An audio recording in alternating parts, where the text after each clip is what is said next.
Saya awali dengan berdoa sebelum kita mendengarkan sabda Tuhan.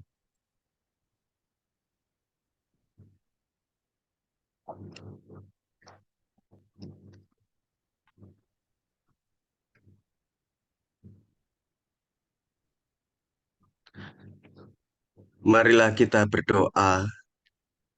Allah Bapa kami yang Maha Rahim, Engkau telah memilih orang-orang kudus-Mu untuk mewartakan dengan lisan maupun tulisan rahasia cinta kasih-Mu terhadap kaum fakir miskin.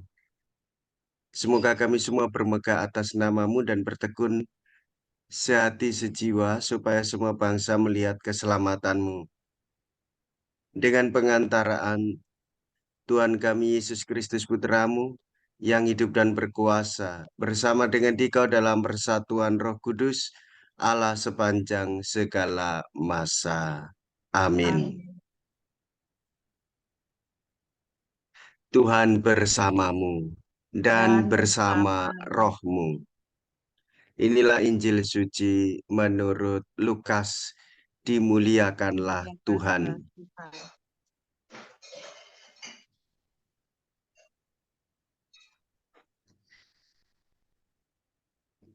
Pada suatu hari, Tuhan menunjuk 70 murid, lalu mengutus mereka berdua-dua mendahuluinya ke setiap kota dan tempat yang hendak dikunjunginya.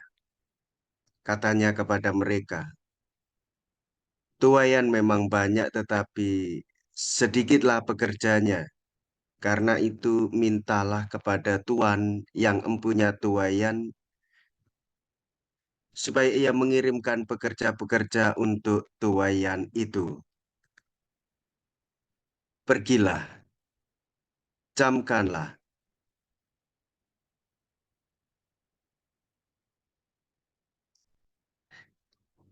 pergilah, camkanlah.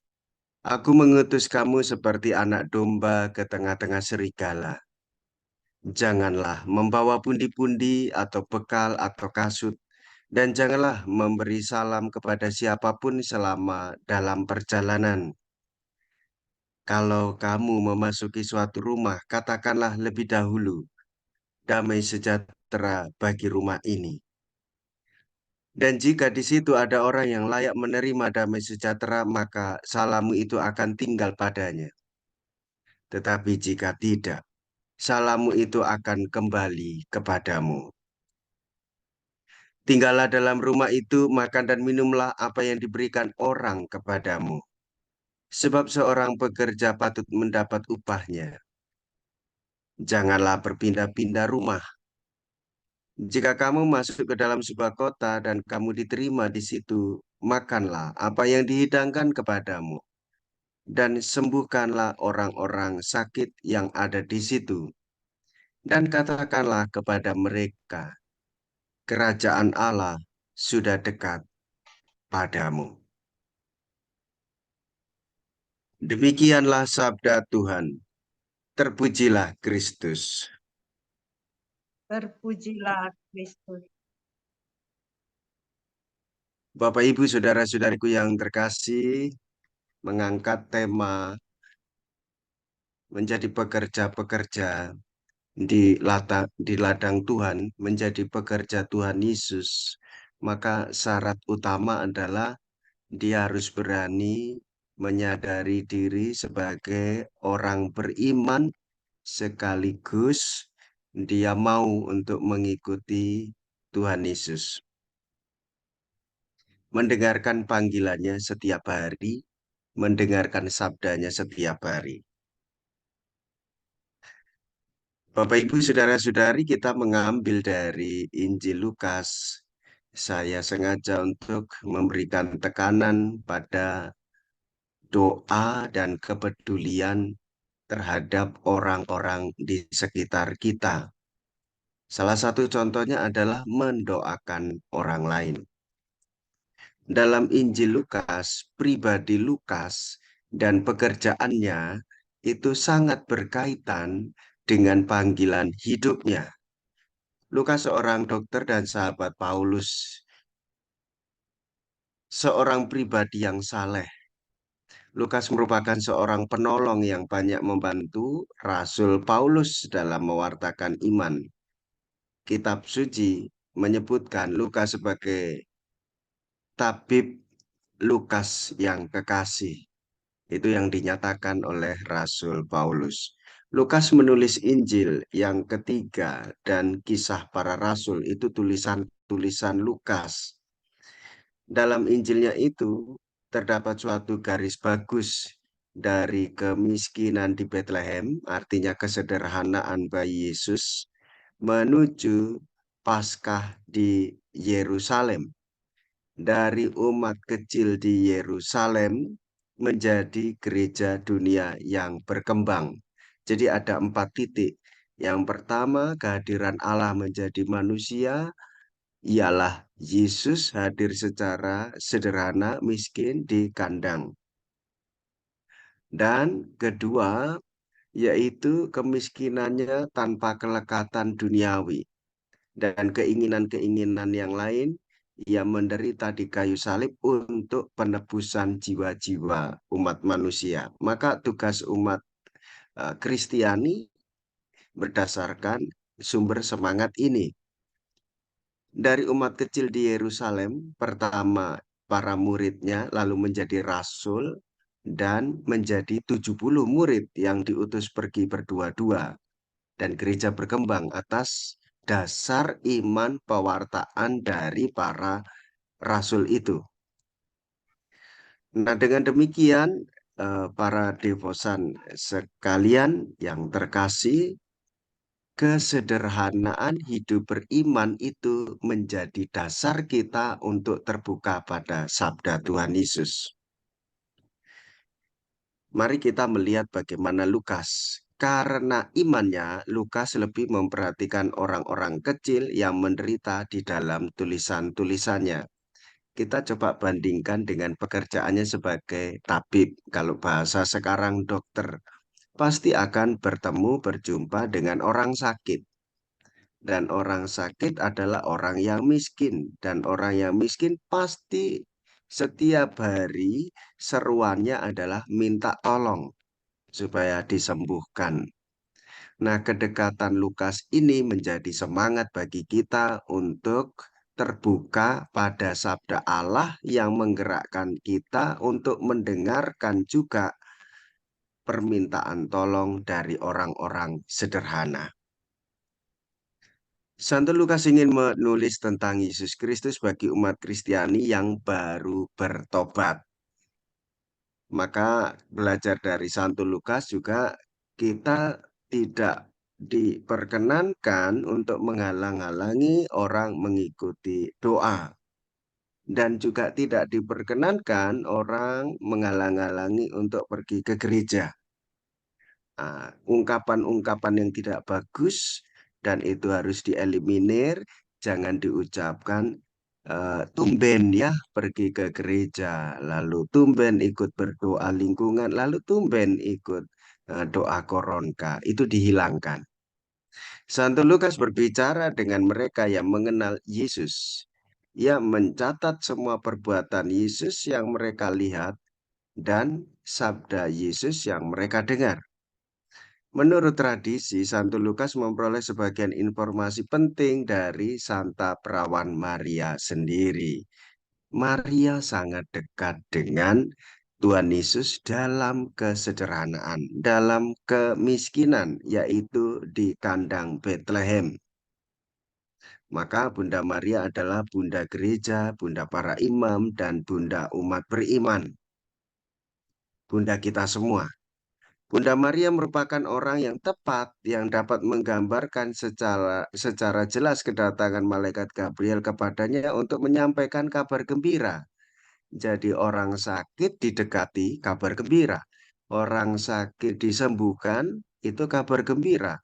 Orang sakit bertobat, itu kabar gembira. Orang sakit melalui diri orang-orang beriman, itu tujuan Lukas, supaya mendapatkan keselamatan dan mengenal Yesus. Itulah kabar gembira. Karena sumber kabar gembira itu adalah Yesus sendiri. Para devosan yang terkasih, Bunda Maria adalah pribadi yang paling dapat menceritakan secara rinci kisah kelahiran Yesus di Bethlehem serta pengungsian keluarga Kudus ke Mesir. Sangat sederhana sekali hidupnya, sangat miskin sekali. Di dalam kemiskinan, kesederhanaan, tidak melekat pada hal-hal duniawi, dan hidup di dalam pengejaran, hidup di dalam pengungsian, dan tidak dikenal. Padahal keluarga Kudus adalah tokoh besar dalam iman kita. Bapak Yosef, tokoh besar tetapi tidak banyak bicara, dia bekerja, melayani, melindungi keluarganya. Bunda Maria juga demikian, menyimpan persoalan-persoalan, menyimpan kepedihan-kepedihan, dan menyimpan keprihatinannya di dalam hatinya, tetapi dia tetap berpegang teguh untuk menjalankan atas dasar ketaatan mengikuti kehendak Tuhan. Kisah-kisah ini ditulis oleh Lukas, kemiskinan dan kesederhanaan keluarga Kudus. Jadi kalau keluarga para devosan itu selalu merasa kurang, selalu ingin pamrih, maka tidak aktual dengan pengalaman hidup beriman yang ditulis oleh Santo Lukas ini. Para devosan yang terkasih, Yesus Kristus mengutus para murid, yaitu 70 muridnya, pergi berdua-dua untuk menyembuhkan orang banyak. Demikianlah karakter Lukas. Yesus memberikan kuasa menyembuhkan bagi para murid, baik itu secara jasmani, jadi penyembuhan, pengobatan secara fisik, maupun secara rohani. Nah, rohani ini perutusannya adalah membawa kuasa dari Yesus. Nanti kita tahu kuasanya apa, yaitu kuasa damai sejahtera. Secara rohani, keselamatan bagi orang-orang yang mau menerima para murid di rumahnya, dan bagi orang-orang yang mau mendengarkannya. Berarti orang yang mau menerima tamu, dan ciri khas Lukas juga, rumah kita terbuka terhadap orang asing, itu adalah kabar gembira. Lalu kita bertanya, kapan rumah kita ini dikunjungi, ditamui oleh orang asing? Dan kita bebas merdeka, tidak punya rasa khawatir, tidak ada rasa takut, tidak ada cemas. Karena kan dunia ini semuanya dipersiapkan dengan alat safety, keselamatan, keamanan, kenyamanan. Maka ada CCTV di situ, Bapak Ibu, saudara-saudariku yang terkasih. Dan kita dewasa ini tanpa kita sadari atau mungkin kita menyadari, dunia membentuk kita menjadi pribadi yang selalu curiga terhadap siapapun.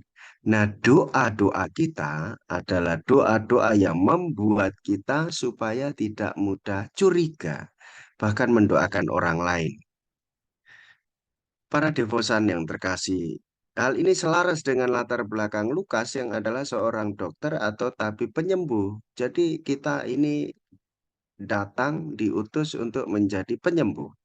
Setiap orang yang mendengarkan damai sejahtera, maka ia akan menerima keselamatan dari Tuhan Yesus Kristus melalui para muridnya, melalui para rasul, melalui gereja, dan melalui para imamnya. Maka kalau ada imam, hendaklah meminta sakramen. Jika ada imam, hendaklah meminta sakramen Ekaristi. Yesus hadir secara nyata, satu, dalam persekutuan umat beriman. Yesus hadir secara nyata, dua, dalam sabdanya. Yesus hadir secara nyata, tiga, dalam tubuh dan darahnya. Kalau di Kalvari, Yesus hadir menurut Santo Ambrosius dari Ligori itu menegaskan bahwa Yesus mencurahkan darahnya sungguh-sungguh dalam perayaan Ekaristi. Yesus mencurahkan tubuh dan darahnya untuk penebusan secara mistis. Jadi sungguh-sungguh Ekaristi itu tubuh dan darah Kristus sendiri. Dan yang keempat, Bapak Ibu Saudara-saudari, kita disatukan di dalam tugas perutusan. Nah, apa? Yaitu adalah membawa damai. Kalau hatimu tidak damai, maka damai itu tidak efektif tinggal di dalam dirimu, sehingga orang yang bertemu dengan dirimu akan mengalami kecemasan. Tetapi kalau hatimu itu penuh dengan kedamaian, maka ketemu orang itu akan membahagiakan. Jangan sampai kita ini datang lalu membawa ketakutan. Kayak penagih utang itu ya, debt collector itu kan begitu. Orang Katolik datang, lain takut gitu ya. Terus pembawa firman datang, takut nanti kalau ditanya. Makanya saya kalau khotbah atau homili tidak pernah bertanya, pantang bicara untuk tanya-tanya. Pasti umatnya nanti menunduk, takut begitu. Saya juga tidak bicara dalam khotbah pantang bicara soal keuangan. Begitu. Itu takut semua, itu membuat orang takut. Ya ke gereja ini menakuti orang atau membahagiakan orang, Bapak Ibu. Mau membahagiakan orang atau memasukkan orang dalam neraka sebelum dia mati ya itu kan kasihan ya. Nah, damai sejahtera itu saudara-saudari mengalir terus maka berikanlah. Jangan pelit-pelit jadi orang Katolik. Minimal latihannya itu senyum ya. Itu latihannya senyum. Anda bermake up, itu make up itu untuk siapa? Untuk suami saja atau untuk istri saja atau untuk orang lain? Atau hanya untuk cari duit? Tidak, tetapi itu untuk memancarkan kasih Kristus dan membawa kesembuhan. Ah, yang benar Romo, benar. Cobalah tanya pada pasien itu. Dia belum disuntik, belum diperiksa. Kalau ketemu dokternya cantik, sembuh dia. Bener tak Romo? Iya, itu tanyalah pada saudara devosan. Itu kan ada yang jadi dokter ya. Lalu demikian juga kalau dokternya tampan, ya toh apalagi masih muda. Sekarang fair play saja lah Bapak Ibu sekalian. Seneng Romo yang muda atau yang tua? Kalau mengaku dosa yang tua, Romo yang nggak dengar dosa-dosa saya begitu. Kalau yang apa homili itu cari yang lucu-lucu, yang muda, enak dipandang, enak didengar. Lah itu tantangan kita Bapak Ibu. Itu haknya umat. Kalau para romo ini, apalagi saya, tugasnya adalah meneruskan warta sukacita yang bersumber dari Tuhan. Nah, saudara para devosan yang terkasih, menjadi pekerja Tuhan Yesus berarti ia terlebih dahulu harus berani menyatakan diri sebagai orang beriman. Kalau tidak beriman kepada Kristus tidak bisa. Kalau tidak beriman kepada Kristus, ia tidak bisa mengikuti jalan salib Kristus. Kalau tidak beriman kepada Kristus, dia akan kaget. Aku datang bukan membawa damai, tetapi membawa perpecahan. Orang akan shock mendengarkan sabda Tuhan itu. Yang dimaksud adalah kalau orang-orang itu diminta untuk memilih hubungan keluarga atau hubungan ilahi, pasti secara manusiawi saya akan membela keluarga saya. Tetapi Tuhan Yesus sudah mengingatkan, kalau kamu sudah berkeluarga, jangan ikut orang tua atau mertua. Pasti keluargamu sudah pasti mengalami tantangan dan cobaan karena yang ngurusi keluargamu adalah orang tua dan mertua. Jadi keuanganmu akan terbagi menjadi tiga, bahkan empat, bahkan lima. Menjadi pekerja Tuhan Yesus berarti ia harus berani diutus membawa damai sejahtera itu. Maka kesampingkan perasaan. Romo, saya ini sudah tua, anak-anak tidak mau mengerti saya. Buang itu. Ya, justru kita tugasnya mendoakan. Menjadi pekerja Tuhan Yesus berarti ia juga harus siap ditolak, seperti para murid yang ditulis oleh Lukas. Jika ia tidak mau menerima kamu, kebaskanlah debu di kakimu itu dan silakan pergi. Jangan marah-marah. Ya. kalau berdoa mendoakan orang lain juga jangan memaksa orang. Ya, jangan marah-marah begitu. Saudara, saya lihat saudara atau saudari ini anu ya sedang sakit, boleh ya saya doakan ya. Jangan jangan jangan jangan didoakan. Nanti kalau kamu doakan aku malah mati ya itu. Bapak Ibu pernah mengalami orang sudah sakit parah, lalu kita berniat baik supaya diberi sakramen perminyakan, ditolak. Saya berkali-kali ditolak. Setelah diberi pengertian, baru dia mengerti. Saudara-saudari para devosan yang terkasih, apakah pekerjaan kita sebagaimana pekerjaan Tuhan Yesus adalah menghadirkan kasih Bapa, kasih Roh Kudus dalam kehidupan dunia, melakukan penebusan. Pekerjaan kita dalam bingkai Santo Lukas, yaitu mewartakan Injil Tuhan, kabar baik, yaitu damai sejahtera, keselamatan hidup yang bersumber dari Tuhan Yesus Kristus sendiri, yaitu damai secara fisik, artinya penyembuhan.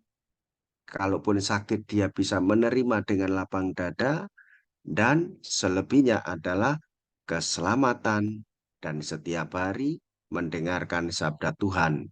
Maka disitulah kita akan mengalami kekudusan. Tuhan Yesus memberkati kita semua. Amin.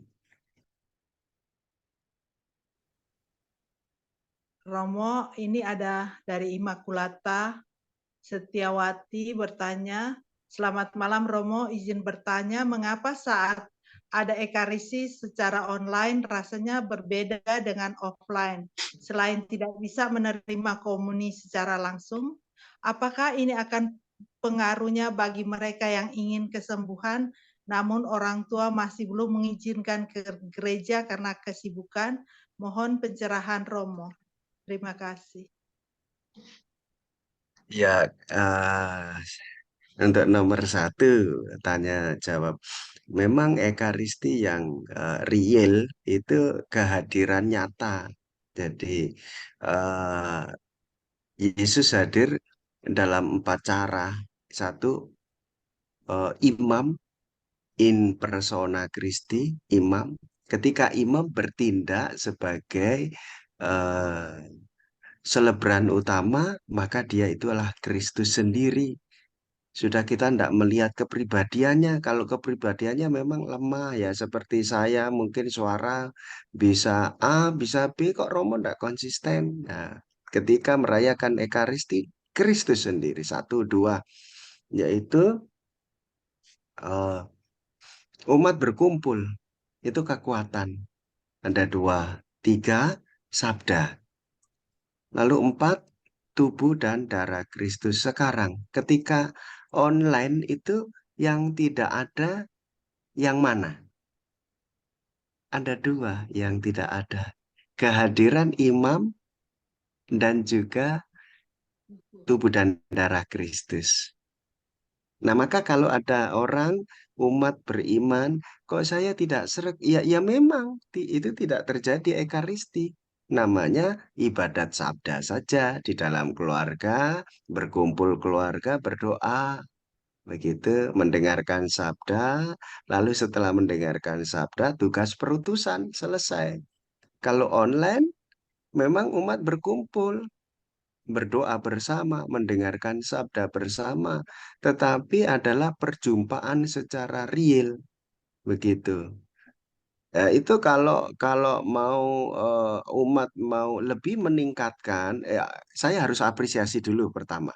Saya harus apresiasi pada umat.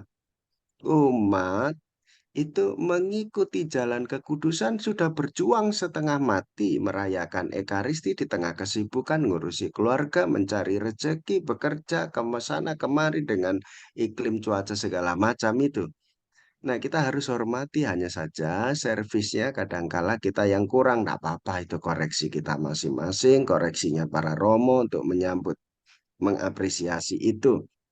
Ketika umat itu dia sedang berjuang untuk mendapatkan kekudusan, bahkan sampai misa pagi, bahkan doa rosario, lalu doa ibadat pagi, siang, sore, malam, Itu kan doa gereja, doa para imam, biarawan, biarawati, dan mereka melakukan itu.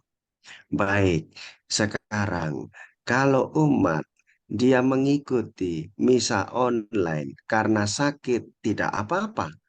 Karena kondisi pandemi situasi waktu itu bahwa doa itu menembus ruang dan waktu. Begitu. Tetapi untuk menerima tubuh dan darah Kristus menjadi kerinduan. Nah, itu syarat dipenuhkan oleh Roh Kudus. Tetapi kalau sudah bisa, jangan beralasan. Begitu. Sekarang Zoom aja, sekarang apa namanya lewat YouTube aja. Misalnya jangan. Nah, kita patut bersyukur. Ya, salah satu ketika pandemi itu, ya kita sedih ya, sangat sedih Bapak Ibu, kita tidak boleh menampik itu. Tetapi dengan Zoom ini, kita juga membantu loh, opa oma kita, anak-anak kita sambil jalan, dia ikut, begitu ya, seperti disampaikan Pak Gunawan tadi, ya nanti mungkin ada yang baru masuk, lalu dia nyalakan, lalu tidak sempat mematikan mic-nya. Dia sambil jalan, perjalanan mengikuti. Lu itu sudah menghibur orang. Seperti semangatnya Santo Lukas. Di macetnya Surabaya, di Jakarta, di Ngawi, di mana-mana sekarang macet. Di mana-mana panas. Tetapi kita bisa menyejukkan dengan doa-doa kita. Sekian Ibu Yeni. Ya, terima kasih Romo. Ini ada satu lagi masuk pertanyaan dari Ibu Silva. Romo, sekarang ini sering kami alami pada beberapa kegiatan retret atau rekoleksi atau acara ibadat lainnya di mana panitia tidak mendapat romo. Ini sudah mengindikasikan tuayan banyak dan pekerja sedikit. Apakah yang perlu disiapkan untuk kedepannya? Karena semakin banyak umat katekese yang masuk dan peneguhan menjadi Katolik di paroki kami.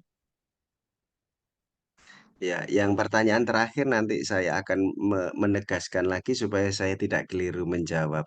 Nah, ini kebutuhan imam. Itulah indahnya dalam gereja Katolik ya.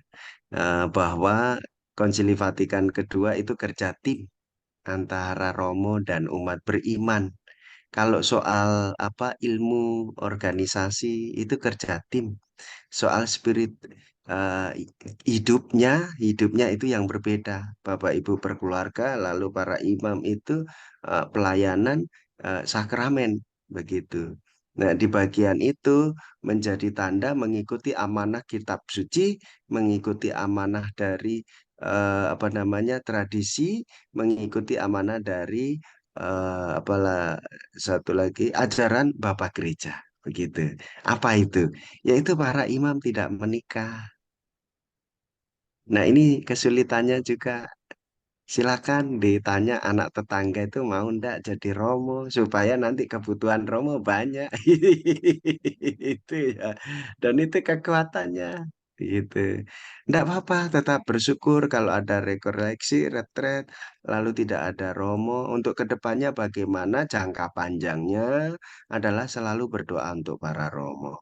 Begitu. Sabtu imam itu Sabtu pertama sesudah Jumat pertama pagi itu diambil ada teksnya lalu dimasukkan intensi kami berdoa untuk panggilan para para imam, suster, bruder di situ. Kalau tadi untuk imam yang sakit kalau tidak keliru dan ada imam yang meninggal didoakan nanti ditambahkan intensinya adalah mendoakan supaya anak-anak ada yang mau terpanggil menjadi imam, suster. Begitu. Nah, jangka pendeknya adalah jangka menengah yang bisa dilakukan adalah eh, rekoleksi atau retret. Kalau kelompok-kelompok tertentu memang kesulitannya agak tinggi, maka jaraknya jauh-jauh hari. Setengah tahun sudah dipasang jadwalnya, pasti dapat romo, begitu ya. Nah, paling aman ini kan komunitas dari Paroki Bojong ya. Paroki Bojong ini Ya. kan tiap tiap apa kan dapat romo kan doa ini. Nah, anggap saja ini sudah rekoleksi dan retret juga ada tanya jawabnya. Ini kan menarik kita apa namanya. jarang ketemu Romo, mungkin dari keterbatasan waktu, jarak, dan tempat kita bisa omong paling enggak, ya Romo saya tanya, begitu. Satu, dua pertanyaan, itu sudah melegakan. Berdoa bersama Romo saja sudah melegakan. Terus berikutnya yang terakhir ini yang saya tanya, karena semakin banyak umat katekese yang masuk dan peneguhan menjadi Katolik di paroki. Mungkin ini maksudnya banyak orang Katolik baru ya, lalu Ya, imannya kurang begitu ya. kurang. Nah, itu tugas dari Romo paroki masing-masing. Romonya sibuk, baik. Kapan tidak sibuknya begitu caranya ya, terus menerus, terus menerus.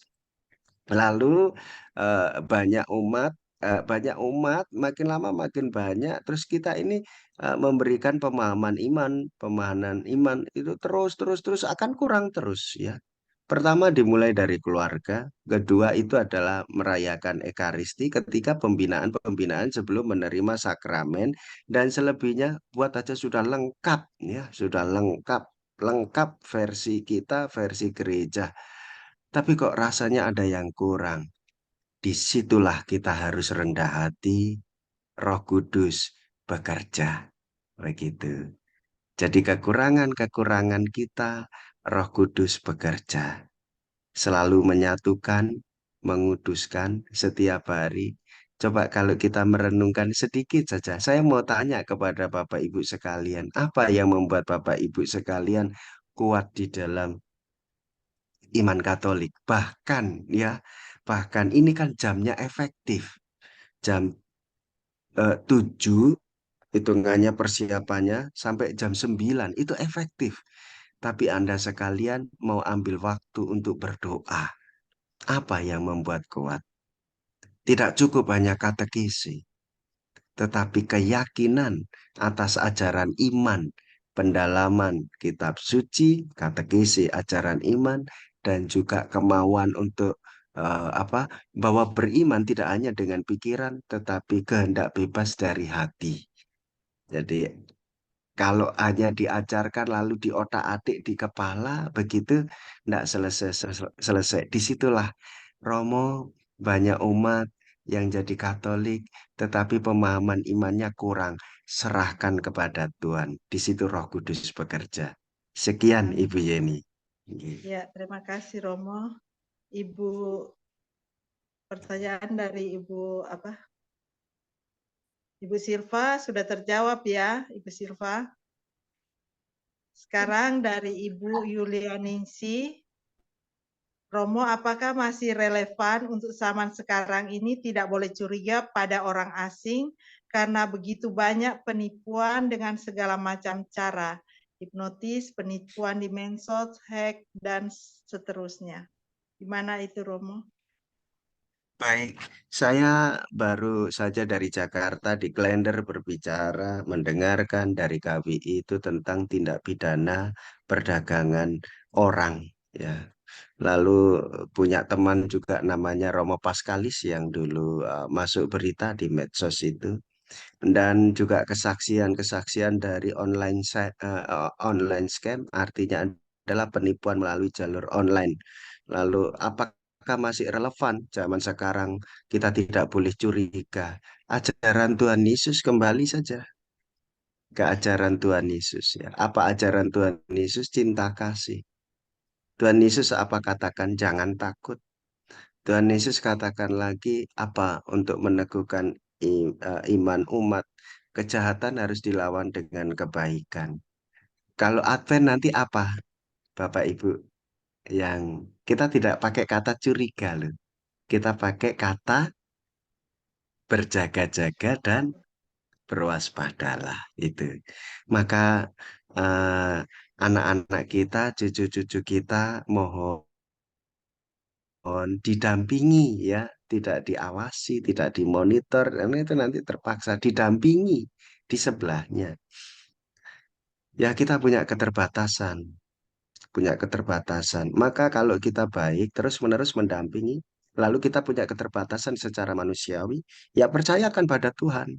Tuhan kan tidak ingin bahwa umatnya itu mengalami penderitaan, begitu ya. Memang banyak sekarang, ya kita tidak memikirkan apa yang jahat. Kita selalu oleh gereja diberi penekanan untuk terus menyerukan kabar sukacita kebaikan. Mazmur bab 1 ayat 1 sampai dengan ayat 6 menegaskan jika orang berkumpul dengan orang baik, dia akan menjadi baik. Begitu. Kita selalu berkumpul bertemu dengan Bunda Maria supaya semakin dekat dengan Tuhan Yesus. Maka hati kita baik, maka orang lain yang jahat ketemu dengan kita yang baik akan menjadi baik. Jadi itu kekuatannya. Kalau Santo Paulus katakan bagaimana melawan kejahatan, lakukanlah banyak kebaikan. Itu katanya Santo Paulus. Bagaimana kita melawan apa banyak penipuan di online-online itu? Ya, pelajari bagaimana sebelum kita pemegang HP, hendaklah kita bijaksana untuk menggunakannya. Kalau saya ini hanya apa yang saya pakai telepon, YouTube begitu. Lalu ini Zoom ya pakai untuk media WA. Selebihnya sudah selesai. Di SMS itu ada anu apa Anda mendapat hadiah sudah itu bohong. Cek gampang men yo ngasih hadiah. Dan dapat 1 miliar enak saja. Kalau mau ya sudah langsung kirim aja. Minta ini nomor rekeningnya kirim dulu 500.000 lah. Mulai menipu ya gitu-gitu itu. Kan Anda enggak, itu kan enggak masuk akal. Nah, maka di bagian ini saya punya keyakinan. Orang yang kuat berdoanya, dia akan terhindar dari masalah. Semakin kuat dia merayakan Ekaristi, sebelum masalah itu terjadi, Tuhan sudah menghalangi. Yang ketiga, mau memberikan penegasan. Orang punya harapan, keinginan, dan cita-cita. Maka dia melakukan doa. Semakin dia tekun berdoa, belum berharap saja, merayakan Ekaristi dengan tekun, Tuhan Yesus sudah memenuhi apa yang kita inginkan. Ini kekuatan. Dan terlebih sabda Tuhan, dia tidak akan memberikan ujian lebih dari batas kemampuan kita. Kalau sampai itu lewat, maka kematian dari nyawa kita sudah barang tentu. Cita-cita harapan orang Katolik adalah apa? Yaitu bersatu dalam keabadian di surga. Jadi menurut saya demikian. Sekian, terima kasih untuk beberapa pertanyaan. Begitu Ibu Yeni. Ya. Pertanyaan di chat sudah habis ya. Apakah ada teman-teman masih mau bertanya? Waktu sih masih ada. Kalau masih mau bertanya langsung aja bisa angkat tangan.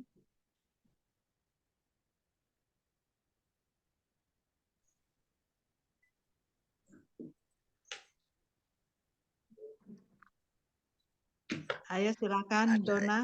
Ibu, iya. Ya silakan Dona. Langsung aja.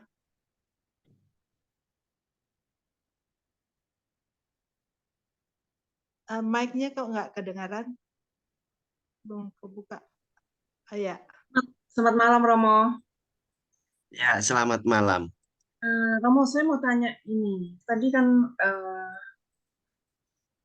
apa sebagai misalnya kalau kita sebagai evangelis kita tidak diterima kan tadi Romo bilang bukan evangelis lah katakanlah kita ingin apa ya ingin mengajak seseorang misalnya dan orang tidak menerima kita keluar rumah itu dan kebaskan ada ayat itu kan ya Mo ya Iya, kebaskan ya. kaki. Nah, itu caranya bedainnya gimana Romo? Kalau ternyata sebenarnya kita ini eh, kurang benar sebagai evangelis Romo. Maksudnya bedainnya Baik, gimana? Kalau memang orang itu tidak menerima kita karena kesalahan dari kita. baik. Maksudnya ya, saya paham ya. Iya, saya menangkap pertanyaannya. Poin pertama adalah eh, saya ini orang jahat. Tapi apa enggak boleh orang jahat itu berbicara baik? Begitu. Sejahat-jahatnya dia bicara baik, wajib. Ya, begitu. Itu yang utama. yang utama itu. Seperti bapak itu jahatnya minta ampun, ibu itu apa cerewetnya minta ampun, ngomong terus nyuruh kami ini begini begini begini, suruh ke gereja ke gereja ke gereja, mama sendiri papa sendiri nggak ke gereja. Loh itu bukan urusan. Yang terpenting adalah kamu ke gereja begitu. Kamu anakku. Soal papa mamanya tidak ke gereja, nggak ada masalah. Tidak sampai perlu menunggu kita menjadi evangelis, pewarta, pelayan. Meskipun tetangga sebelah, saya sendiri ini ada di kota ya sebagai anggota Forum Kerukunan Antar Umat Beragama dan bekerja bersama dengan Kesbangpol presentasi di kecamatan-kecamatan begitu, memberikan tentang 31 kecamatan di Surabaya ini, yaitu memberikan tentang penanaman nilai Pancasila, hidup moderasi beriman dan beragama begitu ya. Dia terus harus berani. Suatu ketika bilang begini, saya bilang begini, loh Pak Yai silakan sholat, enggak apa-apa. Loh, saya Katolik, menyuruh orang untuk sholat. Sama juga dibalik begitu. Atau yang lain, anak itu ya, anak. Kamu tahu apa kok menyuruh kami ini orang tua untuk apa cuci tangan? Nah, gengsi tak yang bikin marah itu. Yang bikin marah itu ya dari hati kita sendiri. Itu pertanyaan pertama. Lalu jawaban pertama, jawaban kedua yang bisa saya bedakan apa orang itu bisa menerima atau tidak. Ya kelihatan kok kita ngapain bicara dengan orang yang main HP. Udah nggak usah diteruskan. Coba kalau makan-makan ya sambil main HP, sudah nggak usah banyak ngomong hal yang penting. Ngomongnya yang biasa-biasa aja. Suami terhadap istri, istri terhadap suami. Kalau mama kita mau ini ya ngobrol bincang-bincang ya, papa kita mau bincang-bincang soal kuliah anak-anak ini bagaimana. Tapi TV dinyalakan udah nggak usah bicara sudah. Langsung aja masak begitu ya buat es jus atau apa gitu. Loh ini penting lah. Kalau penting TV-nya ya dimatikan. Penting mana TV atau kita itu loh. Nah, hal-hal begitulah latihannya kan di rumah tangga. Sekarang kalau di lingkungan kelihatan. Coba aja kalau Rosario datang banyak sambil tidur gitu. Nggak apa-apa itu nggak masalah. Terus yang kedua, kalau dia pendalaman iman itu kelihatan kalau orang sudah goyang pantatnya lalu badannya itu sudah kukur-kukur ya garuk-garuk mata sudah ngantuk-ngantuk kelihatan dari misalnya saya yang kasih khotbah ya di lingkungan itu dia tahu kalau khotbah saya panjang. Sejak awal pasti kepalanya menunduk.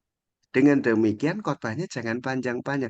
Saudara-saudari, Tuhan Yesus mengutus para murid pergi berdua-dua untuk menyembuhkan sekian. Maka kita ini diutus untuk menyembuhkan orang. Sekian, selamat malam. Assalamualaikum warahmatullahi wabarakatuh. Selesai sudah.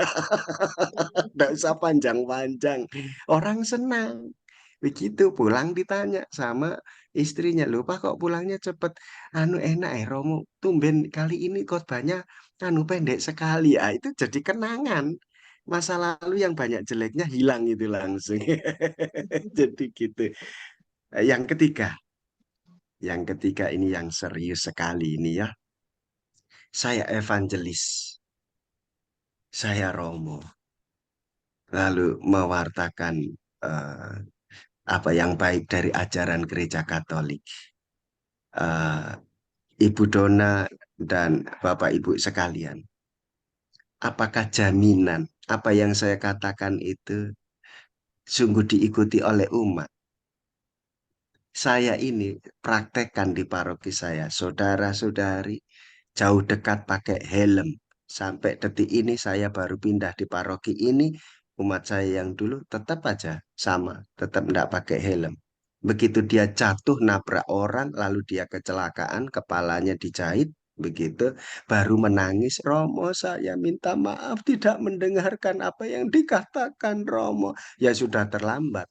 Tapi saya kan pura-pura saja. Iya, sabar ya Bapak ya, gitu. Jadi jadi nguatkan umatnya. Romo kan tidak boleh menyakiti ya, begitu. Nah, itu ya dicek aja di dalam pewartaan. Tapi yang penting yang keempat adalah terus-meneruslah, jangan pernah berhenti untuk memperbarui diri. Satu, buahnya apa? 7 karunia Roh Kudus. Rendah hati, bijaksana, berani bicara yang benar, berpikir yang benar, begitu sampaikan. Tetapi kalau kita sudah menyampaikan dengan agak memaksa, berarti kita sudah tidak benar. Begitu. Jadi ada toh tetangga-tetangga kita, ya atau siapa saja ya mungkin yang Katolik, ayo pergi ke gereja. Kalau kamu tidak pergi ke gereja, kamu masuk neraka. Ah, itu sudah nggak benar itu. Sudah tidak benar. Tuhan Yesus tidak pernah mengajarkan demikian. Tuhan Yesus hanya mengajarkan kamu bawa damai sejahtera. Kalau kamu ditolak, sudah pergi ya. Pergi. Kebaskan itu artinya kan mau memberikan penegasan bahwa di situ kamu ditolak. Ikhlas saja ya. Kamu jangan bawa bawa dosa-dosa dari orang di situ. Maksudnya itu. Sudah kamu jangan pikirkan ditolak ya sudah. Kalau kita memikirkan apa kata orang dan memikirkan salah dan dosa orang, kita tidak akan berkembang. Dia tetap hidup, kita yang mati karena dosa orang lain. Ya, lebih baik kita hidup oleh karena Kristus sendiri. Itu kata Paulus. Sekian, terima kasih. Terima kasih, Romo. Baik, terima kasih Romo. Masih ada kah? Bu Dona gimana? Sudah terjawab? Sudah Romo. Terima kasih. Apa masih ada yang mau bertanya lagi? Satu pertanyaan boleh? Masih ada waktu. Saya boleh tanya lagi nggak, Bu Yeni? Iya, boleh saja, Bu Silva. Romo, Ya, silakan. sangat benar Romo yang tadi Romo sampaikan itu. Sekarang Ya. ini banyak yang terutama di generasi muda ya Romo, atau pasangan muda, terus anak-anak gitu yang belum menikah itu memang sangat rentan. Jadi yang Romo bilang seolah-olah remote hidupnya itu ada di tangan orang lain gitu. Jadi ya mudah sekali terpengaruh sama omongan-omongan. Nah itu cara menguatkannya bagaimana ya Romo? Dan cenderung mereka agak stres gitu Romo. Ya. Ya, baik. Yang pertama yang bisa saya beri penegasan adalah di dalam hidup keluarga. Ya, ini saya kasih tambahan masalah ya, tambahan masalahnya dulu. Orang yang hidupnya suci, benar, keluarganya juga suci, dan suami istri bahkan aktivis juga di dalam tugas pelayanan di gereja. Lalu anaknya itu nikahnya tidak Katolik. Apa kira-kira kalau secara manusiawi?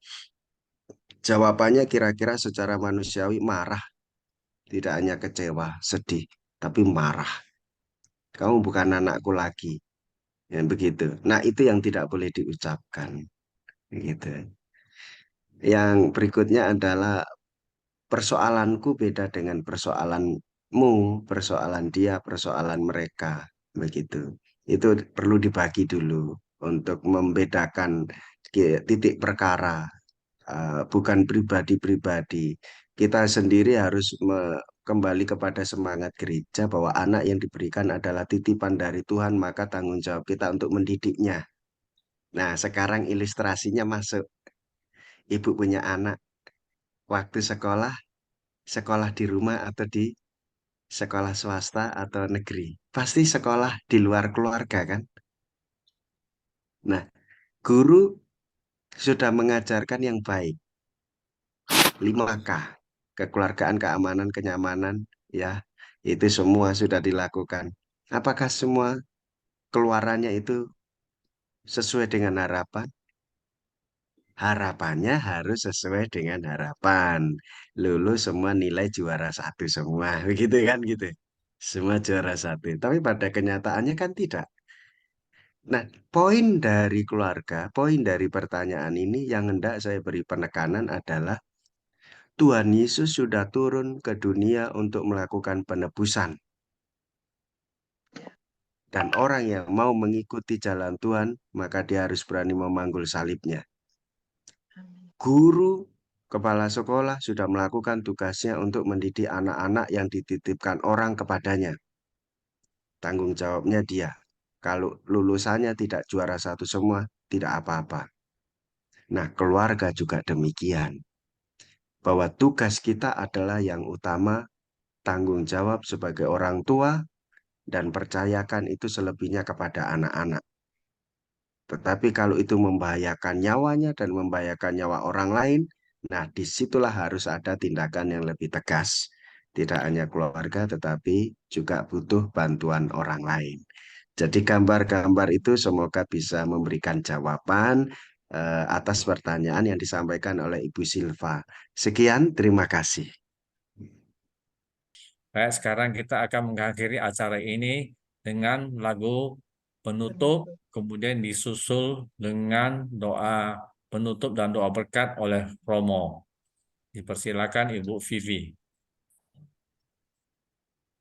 Hanya Yesus harapanku, hanya Yesus andalanku, hanya Yesus juru selamatku, yang mengasihi diriku. Dia putra Allah yang jadi manusia, dia dilahirkan perawan Maria. Dia memberi bukti kasih yang besar. Siapa saja datang tentu ditolongnya. Hanya Yesus harapanku, hanya Yesus andalanku, hanya Yesus juru selamatku, yang mengasihi diriku. Kasihnya memuncak di saat wafatnya. Dia jadi mulia di saat bangkitnya. Hai seluruh bumi, luhurkan Tuhanmu. Hai seluruh surga, sembahlah Allahmu.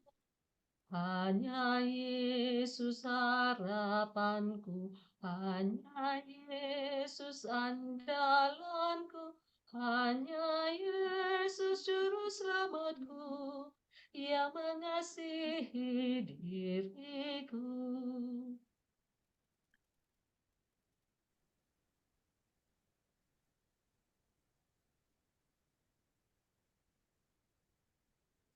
Silakan Romo.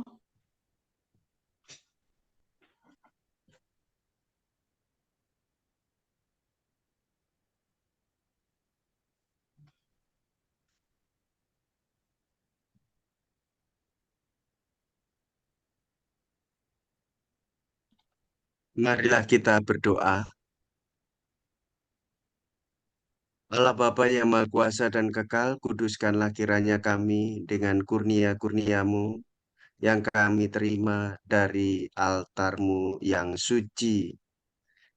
Kuatkanlah iman dan kepercayaan kami terhadap Injil yang diwartakan Santo Lukas untuk memberikan kepedulian pendampingan pada orang-orang miskin. Dan terlebih kepada kami, para devosan, umat beriman dimanapun berada di negeri Indonesia ini. Ini semua kami aturkan dengan pengantaraan Kristus Tuhan kami. Amin. Amin. Tuhan beserta kita, sekarang dan selama-lamanya. Semoga Allah yang Maha Kuasa memberkati saudara-saudariku sekalian, Bapa dan Putra dan Roh Kudus. Amin. Amin.